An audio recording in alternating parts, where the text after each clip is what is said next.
ልጄን ማየት ይፈቀድልኛል አይፈቀድልኝም? አንተ ደግሞ በየጊዜው ነው እንዴ የምታየው? እንዴት አይቻልም? ማየት አይቻልም እንዴ? ልጄ እኮ ነው። ይሁና እንዴ ሁሌ እንድታየው ማን ፈቀደልህ? አላሳይም እንዴ? እንደዛ ከሆነ እኔ ቀን በቀን እንደውም ከሰዓትም ጠዋትም የመጣው ማየት መብቴ ነው። አይቻልም። በር ዘጋባለሁ።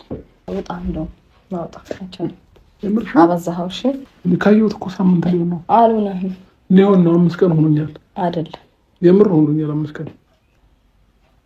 ከፀሐይ ስለመጣ አይቻልም። ብትወጣ ይሻለኛል። ሰላም። መቼም ሩታና አብርሃም ቀልዳችሁ አይጠግም። እንኳን ደህና መጣችሁ። ትናንትና ነው አብርሃም ወደ ቡታጅራ የገባውና ልጁን ለማስገረዝ ነው የመጣው። በጣም ነው ደስ የሚለው፣ በጣም ማለት ነው። ቤተሰብዬ እንድታያችሁ ዛሬ ሩታና አብርሃም ይህ ፍቅር እኮ ነው ደግሞ የሚታዩት። በጣም ደስ ትላላችሁ ማለት ነው። ልጁን አላሳይም ማለች ሩትዬ። እንዴ ይሁ እንጂ ሁልጊዜ ማየት የለብህም። አይ ነገሩን ከፀሐይ ስለመጣ ብላ ነው። እንደው ይሄ ሁሉ ጎረምሳ እዛው ገባ እንዴ? እዛው አማቶች ቤት ደግሞ ተጠቅለው ገቡ። አረ ቤቱ ተከፍቶላቸዋል ሲጀምር።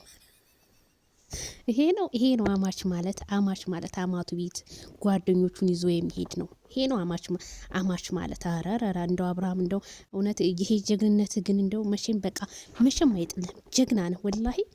ቤተሰብ እስኪ ፍረዱ። ሩታን ልጁን ለማስገረዝ ይሄን ሁላ እና ነቢኒን ሁሉን ሰብስቦ ይዞ የሚሄዱ ግን ጀግና አይደለ? እኔ አደነኩ። ዋው ሩትዬ፣ አረ እንደው በጣም ነው ያሳቃችሁ ላይ